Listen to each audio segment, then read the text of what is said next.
TikTok are seeing. It's at like 10,000 views now, and I'm going to be writing about it on Substack today, which is what the hell happened with USA men's hockey.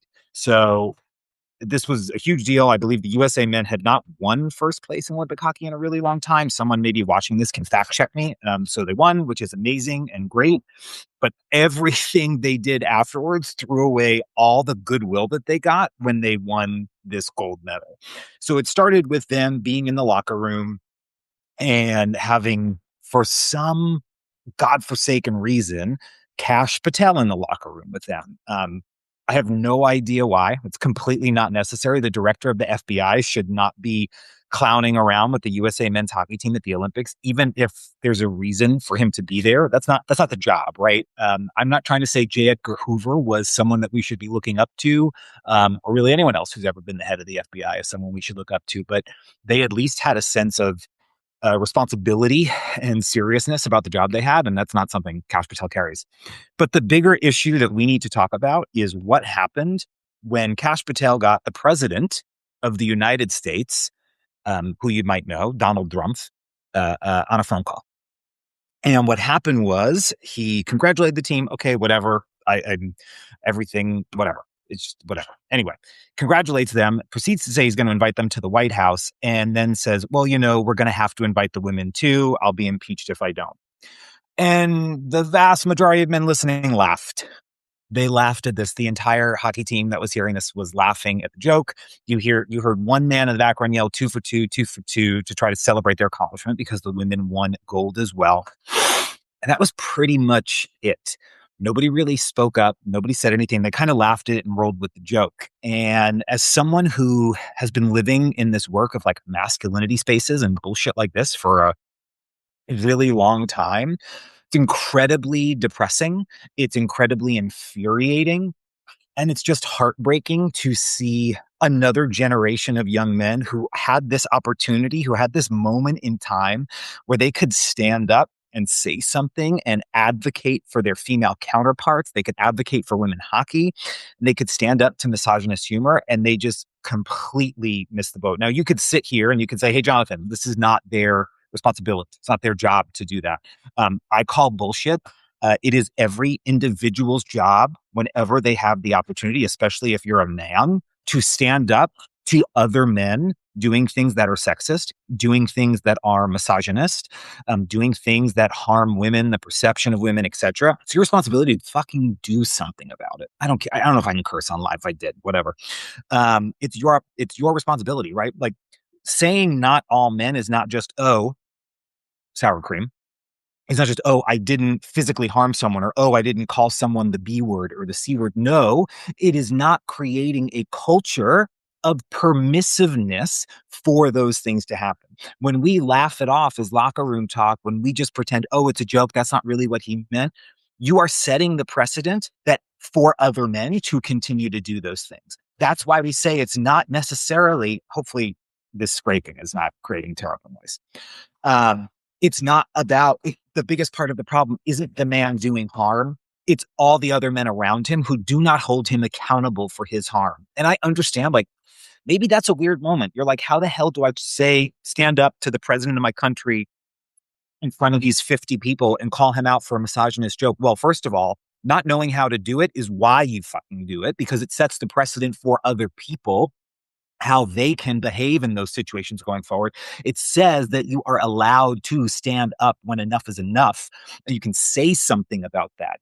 This man, whoever did it, could have been creating the model for the next generation of men to learn how they could stand up in those moments. And on top of that, this work isn't supposed to be fun or comfortable or easy. You're privileged to represent your country. You're privileged to play a game, travel around the world playing that game. You have the duty to use that responsibility and that platform that you have for good. That's the whole game. Hopefully this doesn't get too loud. I'm about to turn on my stand mixer because I'm making a cake as I talk about the terror of US hockey today. Now, oh yeah, making a pistachio cake, folks. This is I'm going to be green with envy, just like the cake. And so again, like, it's not about this being easy. And like, you're going to say to me, what's he supposed to do? The answer is literally anything. You could have shouted out a counterpoint. You could have posted a statement to your own social media afterwards. You could have all just not laughed. You could have done anything in those moments. You could have retorted to him and said, yeah, those women did an amazing accomplishment. We can't wait to stand beside them.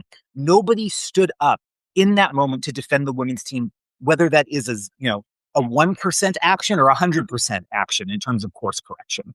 They just kind of sat there and laughed and let the moment pass.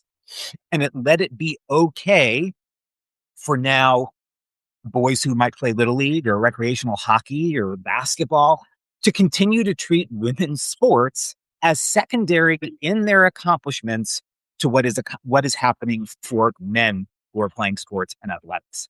So that's why this is such a BFD, a big fucking deal, because it is the perfect example of the permissive culture of misogyny that we have in the United States. We do not ask ourselves to hold men accountable for the passive and quiet harm that they do, the jokes that reinforce the paradigms.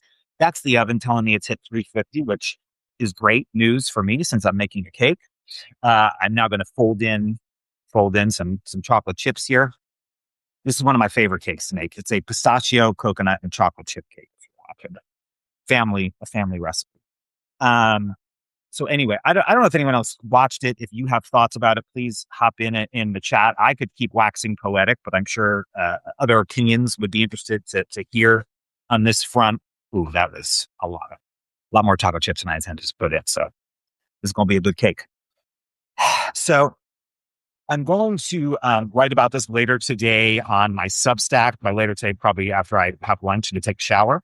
But this is an area that we really need to dive into and explore because it's something that we can all encounter in our everyday lives and take steps to interact with, right?